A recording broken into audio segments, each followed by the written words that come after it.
ইনি হলেন মসজিদের ইমাম।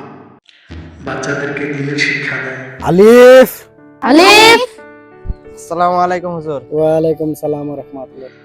উনি একজন খুবই ভালো মানুষ, ৫ ওয়াক্ত নামাজ পড়ে। একদিন রাস্তায় ওই গ্রামের একটি সুন্দরী মেয়ে ওনাকে দেখে আসসালামু আলাইকুম। ওয়ালাইকুম সালাম। মেয়েটি ইমাম সাহেবকে অনেক পছন্দ করলো। তারপর সিদ্ধান্ত নিল যে মাশাআল্লাহ। মেয়েটি ওই ইমাম সাহেবের সাথে বিয়ে হবে। দুটো বাজে গেল এখন তোকে দিয়ে স্কুলে কোনে আহে না। তিনি হচ্ছেন মেয়ের বাবা মা। আইছে গেদি আইছে।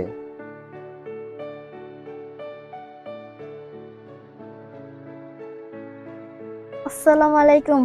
ওয়ালাইকুম সালাম। আমি হুজুরের কাছে বিয়ে বম মাঠে যা কই গে। আব্বা, আমি মসজিদের ইমামের লগে বিয়ে বম। আমার কইছে গেদি।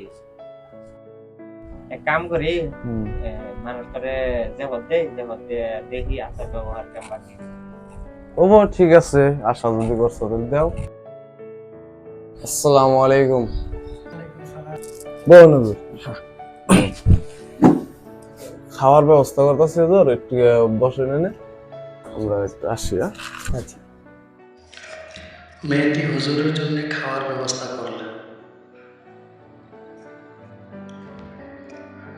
মেয়েটি হুজুরকে পরীক্ষা করার জন্য ৫০০ টাকা থালির নিচে রেখে দেয়।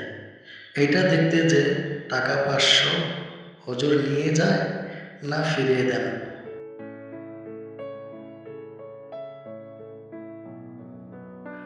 হুজুরের খাওয়া শেষ হলো। হঠাৎ করে দেখে যে থালির নিচে ৫০০ টাকা। টাকা ৫০০ উনি হাতে নিলেন। তারপর উনি চলে গেলেন। মেয়েটি ওই দিন থেকে ১ মাস পর্যন্ত একটা কথাই ভাবে যে হুজুর কেন ৫০০ টাকা নিল। ১ মাস পর হুজুরকে আবার দাওয়াত দিয়ে আসসালামু আলাইকুম। ওয়ালাইকুম। বলুন বলুন। ডাকছেন কে? গেদি আপনারা ডাকছে কি নেগা বাদ রাহেন, আমি গেদিরে ডাইকা দিতেছি। আন্নের জানি যে পদিছিলাম সেদিন কেমন করছিলেন কে? আমি তো কোনো কিছু করি নাই, কি আছে? আন্নের তো আমি পরীক্ষা করবার নাকি থালি তার পয়সা থুছিলাম। আন্নের ৫০০ টাকার লোভ তো থুন নেই। আন্না তো সুর কে?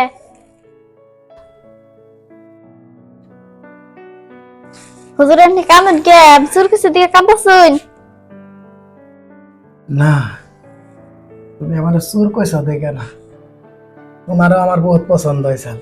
আমিও ভাবছিলাম যে তুমি যেমনি আমার যেমনি প্রমাণ করবার নিকে ওই থালির তলে ৫০০ টাকা থুইছিলা, আমিও তো মানে ওই টাকা ৫০০ আমি নিছিলাম ঠিকই, কিন্তু আমি চুরি করি না। তুমি জানো পয়সা আমি কি করছি অনবা? ওই দিন আমার খাওয়া শেষ হওয়ার পরে দেখি থালির নিচে ৫০০ টাকা। তখন আমি মনে করলাম টাকা ৫০০ কি করি। তখন ভাবলাম যে টাকা ৫০০ আপনারই হবে। তাই মনে করে ডাইরেক্ট আপনার রুমে যাই।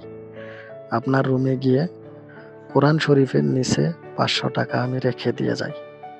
আমি কিছুটা মনে করেছিলাম, ওই ভেবে আমি কোরআন শরীফের নিচে টাকাটা রাখছি।